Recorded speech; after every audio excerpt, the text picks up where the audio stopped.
Adolessaa 24 bara 2023 yoo yaajira jirtu hordoftoota BBS oduu har'aaf qabadhanii sittima oduu waliin Anjamal Tahiri.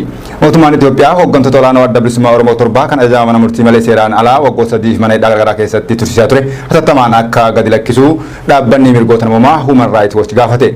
Mootummaan Itoophiyaa hooggantoota paartii siyaasaa Oromoo torbaa sababa siyaasaatiif qofa ajajaa mana murtii malee seeraan alaa waggoota 3 mana hidhaa keessa tursiisaa ture hatattamaan akka lakkisuu Human Rights Watch gaafateeti jira. Qondaalonni adda bilisummaa Oromoo torbaa akka gadi lakkifaman gaafataman Abdii Rakkaasaa, Lammii Beenyaa, Mikaa'el Booran, Gadaa Oljira, Gadaa Gabbisaa, Kennasaa Ayyaanaa fi Daawit Abdataa akka ta'an Human Rights Watch eereeti jira.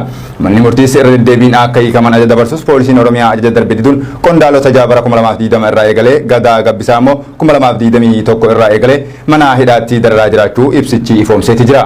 Aangoonni poolisii namoota siyaasaa mormitoota adda bilisummaa Oromoo himannaa malee hidhaa yeroo dheeraa fi gara jabeessa ta'e raawwachuun sirna haqaa Itoophiyaatti qoosaa jiru jedha Human Rights Watch. Mootummaan Itoophiyaa qondaalota kana hatattamaan lakkisuun hidhaan seeraan alaa Itoophiyaa keessatti hojiirra akka hin oolle taasisuu akka qabu itti aantuu daayirektara Human Rights Watch damee Afrikaa Litishaa Baadiris gaafatteetii jirti.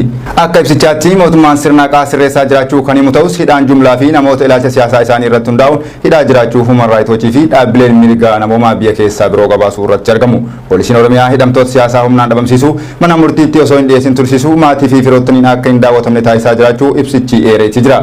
Poolisiin Oromiyaa Abdii Rakkaasaa ajjechaa poolisiitiin shakkuun erga Guraandhala 2020 hidhamee booda maatii fi abukaatoon akka hin daawwanne ugguree jiraachuu ibsichi addeesseeti jira. Hooggantoota adda bilisummaa Oromoo ja'a immoo ajjechaa Haacaaluu Hundeessaatiin wal qabate adoolessaa 2020 keessaa kan hidhee ture yoo ta'u mana hidhaa irraa gara mana hidhaatti daddabarsaa akka ture Human Rights Watch ifoomseeti jira.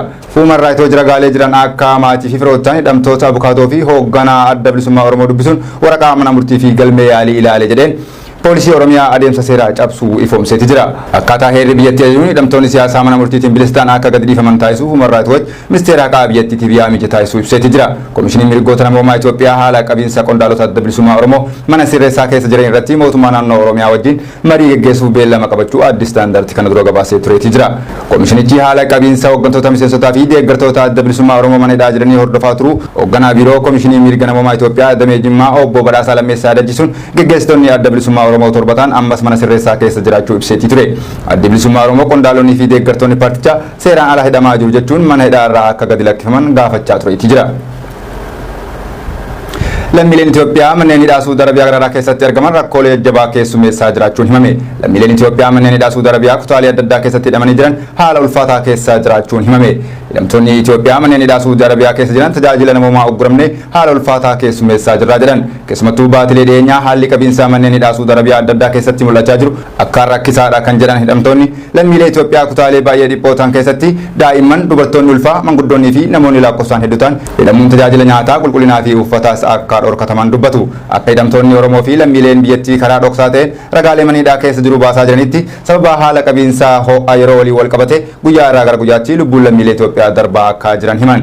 Erga marsaa kanaan dura haalli qabiinsaa manneen hidhaa Saudi Arabiyaa sadarkaa addunyaatti saaxilamee booda mootummaan Saudi Arabiyaa meeshaalee odeeffannoo kamiyyuu akka mana hidhaa hin seenne jabeessee to'achaa jiras jedhan. Akkasuma hidhamtoonni hedduun uffata malee mana hidhaatti kan darbataman yoo ta'u deeggarsa uffataa illee yeroo gaafannutti reebicha cimatu nurratti geggeeffamaa jira jedhan. Kana qofa osoo hin taane obboloota keenya sababa haala qilleensaa fi dhibeelee adda addaan lubbuu dhabaa jiran akka yaalaniif yeroo gaafannutti nutti dheekkamu kan jedhan hidhamtoonni kanneen lubbuu dhabanis turtii sa'aatii 12 fi yeroo sanaa ol booda reeffa isaanii nurraa baasu karaa isaaniis eessa akka geessan hin beeknu jedhan. Dhumarratti qaama mootummaas ta'ee Oromoonni idil addunyaa cufa irra jirtan nu cinaa dhaabbachuun rakkoo keessa jirru irraa akka nu baraartan jechuun gaafataniiti jiru. Jilli pirezidaantii gumii dhimmoota Islaamummaa Itoophiyaa Dr. Kabajaa Sheek Hajji Ibrahim Tufaatiin hoogganamu Ameerikaa kutaa bulchiinsa Siyaatilitti imaluun hawaasa musliimaa waliin wal arguun himame. Jilli Dr. Kabajaa Sheek Hajji Ibrahim Tufaatiin durfamu pirezidaantii gumii dhimmoota Islaamummaa magaalaa Finfinnee Sheek Sultaan Amaanii fi Ustaaz Injiinar Badruu Huseenii fi hayyoota amantaa kan biroos of keessaa qabu Siyaatil daawwachaa jiraachuu OMN maddee wabeeffachuun gabaase. Jilli kun yeroo Siyaatil ga'etti hayyoonni amantaa, manguddoonnii fi kutaaleen hawaasa garaagaraa simannaa ho'aa taasisanii fi jiru. Kaayyoon daawwannaa isaanii hawaasa musliimaa Itoophiyaa jiru wal arguun dhimmoota waloo biyyaa fi uummata irratti mari'achuuf akka ta'e qindeessitoonni sagantichaa ibsaniiti jiru. Kana malees hooggantoonni musliimaa dhiyoo hawaasa musliimaan filaman kanneen hooggantoota hawaasa musliimaa kan dhugaa ta'uu isaanii beekamtii kennuuf akka ta'e qindeessitoonni sagantichaa ibsaniiti jiru. Sheek Hajji Ibrahim Tufaa guyyoota muraasa dura Yuunivarsiitii Islaamaa Ameerikaa kutaa Minisootaatti argamuu fi Yuunivarsiitii Arsii irraa doktoreetii kabajaa kennuufiin isaanii ni yaadatama. rakkoon nageenya naannoo Gaambeellaa xiyyeeffannaa dabalataa mootummaarraa akka barbaadu Komishinii Mirga Namoomaa Itoophiyaa beeksise. Lixa Itoophiyaa naannoo Gaambeellaatti rakkoo dhalateen deeggarsa mootummaa akka barbaadu Komishinii Mirga Namoomaa Itoophiyaa ibsa baaseen addeesseeti jira. Naannoo lixa Itoophiyaatti argamu Gaambeellaa rakkoo nageenyaa dhalatee wal qabate torbaan darbee dura uggura sochii kaa'uu beeksiseeti turte. Humnoonni nageenyaa federaalaa rakkoo kana tasgabbeessuu bobba'uun isaaniis ibsameeti ture. Haa ta'u malee aangawoonni naannichaa rakkoo dhalate gadi fageenyaan hin ibsine. Hammi namoota ajjeefaman jedhamees ifa hin taane. Gabaasni adda addaa garuu lubbuun lammiilee kurniin lakkaa'aman darbuu fi jiraattonni yaaddoo keessa jiraachuu ibsan. Aangawoonni naannichaa qaamolee hooggansaas ta'e kan nagaa booressu keessaa qooda qabaachuu mala seeratti akka dhiyaatan uggura yeroo darbee keessatti kaa'ameeti jira. Haa ta'u malee Komishiniin Mirga Namoomaa Itoophiyaa waan qoradhee irra gahee jedhee irratti ibsa baaseeti jira. Akka lakkoofsa Itoophiyaatti baatii caamsaa 2015 jalqabee aanaa addaa Itaangaa jedhamu keessatti jiraattota muraasa gidduu walitti bu'iinsi eegaleeti ture. Kunis hatattamaan walitti bu'iinsa sabaatti ce'uu odeeffadheeti jira jedha. Walitti bu'iinsi kunis aanaa addaa Itaangaa ce'ee aanaa Gaambeellaa aanaa Goog akkasuma magaalaa Gaambeellaatti babal'achuu beekse. Baatii caamsaa keessa magaalaa Gaambeellaatti yoo xiqqaate namoonni 7 ajjeefamuu fi kanneen biroo immoo madaa'uun gabaafameeti ture. Kaabineen bulchiinsa mootummaa naannoo Gaambeellaa walgahii hatattamaa torbaan dura taa'een akka lakkoofsa Itoophiyaatti adoolessa 13 bara 2015 irraa eegalee sochiin ugguraa akka kaa'ee beeksiseeti ture. Bakkeewwan biraa magaalattii dabalatee haleellaawwan raawwatuu fi sababa kanaan lammiileen nagaa hedduu ajjeefamuu Komishiniin Mirga Namoomaa Itoophiyaa ibseeti jira.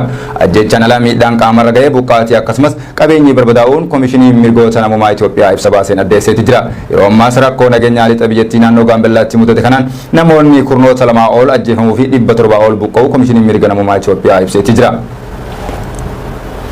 Godina Harargee lixaa aanaa burqaa dhiintuu ganda kurfaa jedhamutti adoolessa 12 bara 2015 galgala waraabessi lubbuu daa'imman 5 obbaasuun dhagahame. Godina Harargee lixaa aanaa burqaa dhiintuu ganda kurfaatti daa'imman 5 galgala sa'aatii 12 walakkaa osoo taphachaa jiranii waraabessi 5 isaanii iyyuu butee fudhachuun nyaachuun himame. Hawaasni naannichaa gocha kanatti baay'ee kan dalanii fi gochichi hedduu onnee kan isaan cabse battalumatti ol ka'uun waraabessicha hordofuun adamsanii ajjeesuun garaa waraabessichaa baqasuun harka daa'imman isaanii muraasa garaa keessaa baasuun awwaalaniiti jiru. Bineensi kun ji'oota muraasa duras godinaalee Harargee naannoo garagaraatti magaalaa Dirree Dhawaa fi naannoo Finfinneetti balaa hamaa qabsiiseeti jira. Kana dura waraabessi ba'a Oromiyaa godinaalee Harargee adda addaa keessatti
Senera